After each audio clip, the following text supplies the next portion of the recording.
had a national tragedy. Two airplanes have crashed into the World Trade Center in an apparent terrorist attack on our country.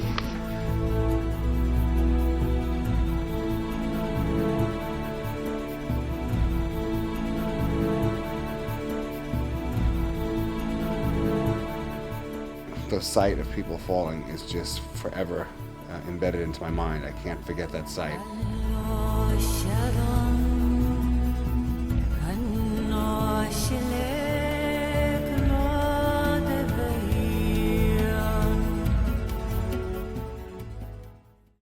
Looking at it as I was driving towards it, I just heard a huge explosion. It didn't look like there was any trouble at all with the plane. He didn't swerve at all. He just landed directly in the building. It was like almost like a gray black color in nature on the plane. Well, I woke up that morning and it was such a beautiful day. I did not want to go to work that day. And that day, things just worked out differently. In Queens, we had sweeping alternate sides of the street days. And on Mondays and Tuesdays, it's always difficult to park, so I'd always park at the World Trade Center on Mondays and Tuesdays, and Wednesday through Friday in Queens. That day, I got the baby to the babysitter, and there was a spot. Somebody must have just pulled out, and I was like, wow, I'm saving $30, you know, because parking is expensive in New York. And I took the spot. It was perfect timing. So I got on the subway. I took the local train, the N train from Astoria. And I just did not want to go to work that day. Something was trying to tell me not to go to work that day. It was so beautiful. I had just gone back to work the day before after being in Miami for a funeral, and I just was like, it is gorgeous out. So I took the train down, and it lets you off in the World Trade Center below, and there's a shopping complex. And I got out, and still, it's like I did not want to go. And I decided to walk through the courtyard, procrastinating, and I kept on walking, and I was like, do I want to get my mail? And part of me was like, no, I'll just get it later. I don't feel like walking across the street. I was going back and forth in my mind, so I entered the North Tower, and I'm about to go into the elevator, and I said, no, I need to get my mail. And I turned around and walked away. And I walked towards the exit of the North Tower when the first plane had just hit the building. Didn't know it was a plane. It was so loud, but it was, to me, I thought it was a bomb.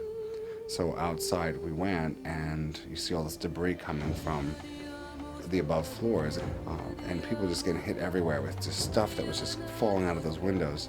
And then somebody mentions it was a plane, and we're just looking up, you cannot believe it, and you're seeing more people jump, people are just panicking in the street, when suddenly the next plane hits. And it was so much stronger, so much louder. It was lower to the ground. It was halfway below the first one that was hit, and the ground had shook so much like an earthquake that I'd fallen. I remember somebody just ran right over me, and I could understand the panic. When the buildings came down, the dust was just following you like if it was the fog coming in over the ocean at night, because you couldn't see and it was so dense. When the building came down, I didn't realize it came down because you could see it caving in, but the smoke got so big that you couldn't see that the whole thing came down. And it was just so unreal. I think everyone that was there was already affected by post-traumatic stress, because you see something like this happen today, oh my God, you panic. But it was like, what was that? You all look around, it's just like a dream or a nightmare that you just don't believe what's going on. I had 16 very good friends that were there. The one I'll talk about, his name was Hector Tirado. It's heartbreaking. He was a very good friend of mine. He had 5 children that are now without a father. He was an EMT, and his dream was to be a fireman. So for several years, he was an EMT in the Bronx, and then he finally made it to fireman, and he was so happy. It was his dream job. But his fire station was in Times Square, and that was his unit was sent down there. But he was never seen again. I read in the paper 3 or 4 years later that they finally identified some of his remains. But his dream was to be a fireman. He loved to help people, so he died. He definitely died a hero.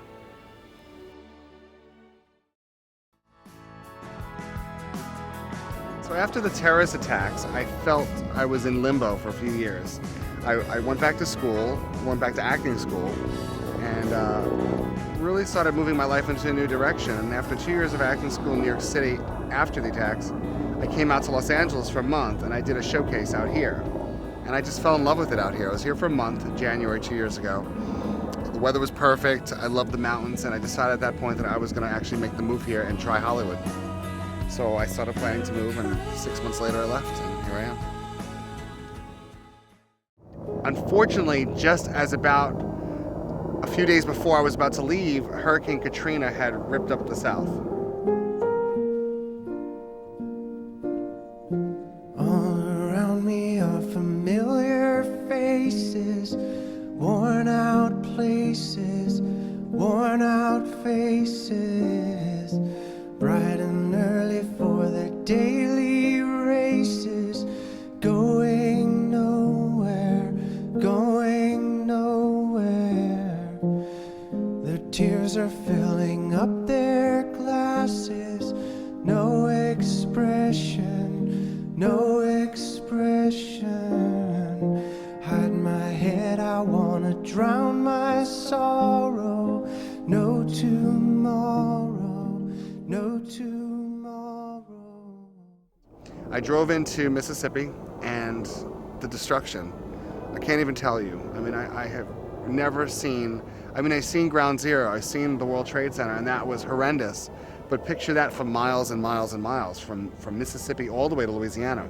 It was just so horrifying. However, it was gratifying to be able to bring all this stuff to people that needed it.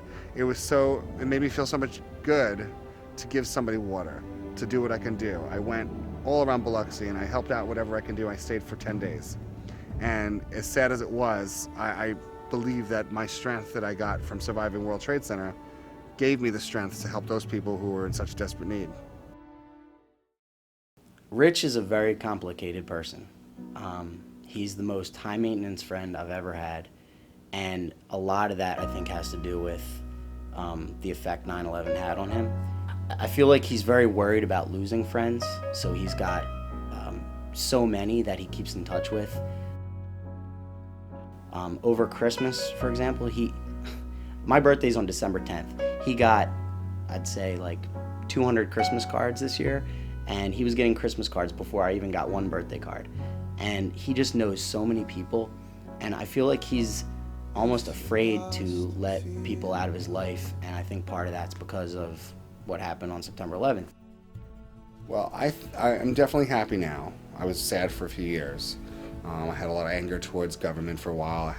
You go through the emotions of, the government knew about this, they didn't know about this, the president cares about us, the president knew it was I put all that stuff aside. The bottom line is, I don't know if we have more than one life. I don't know if we come back. I don't know.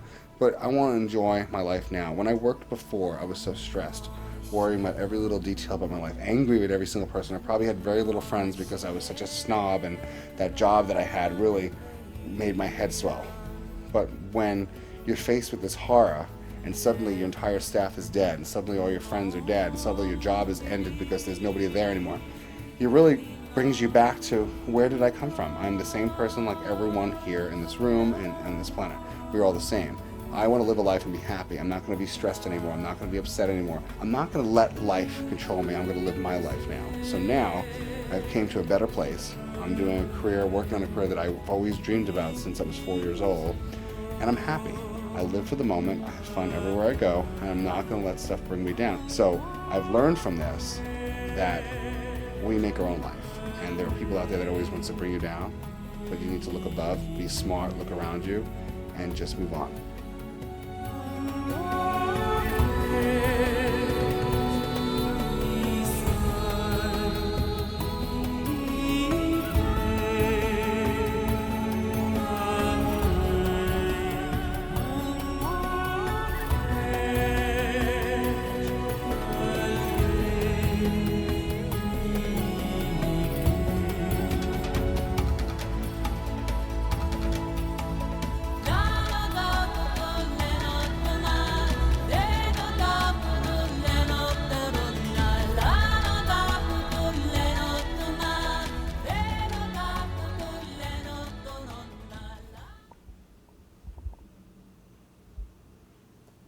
When's the check come?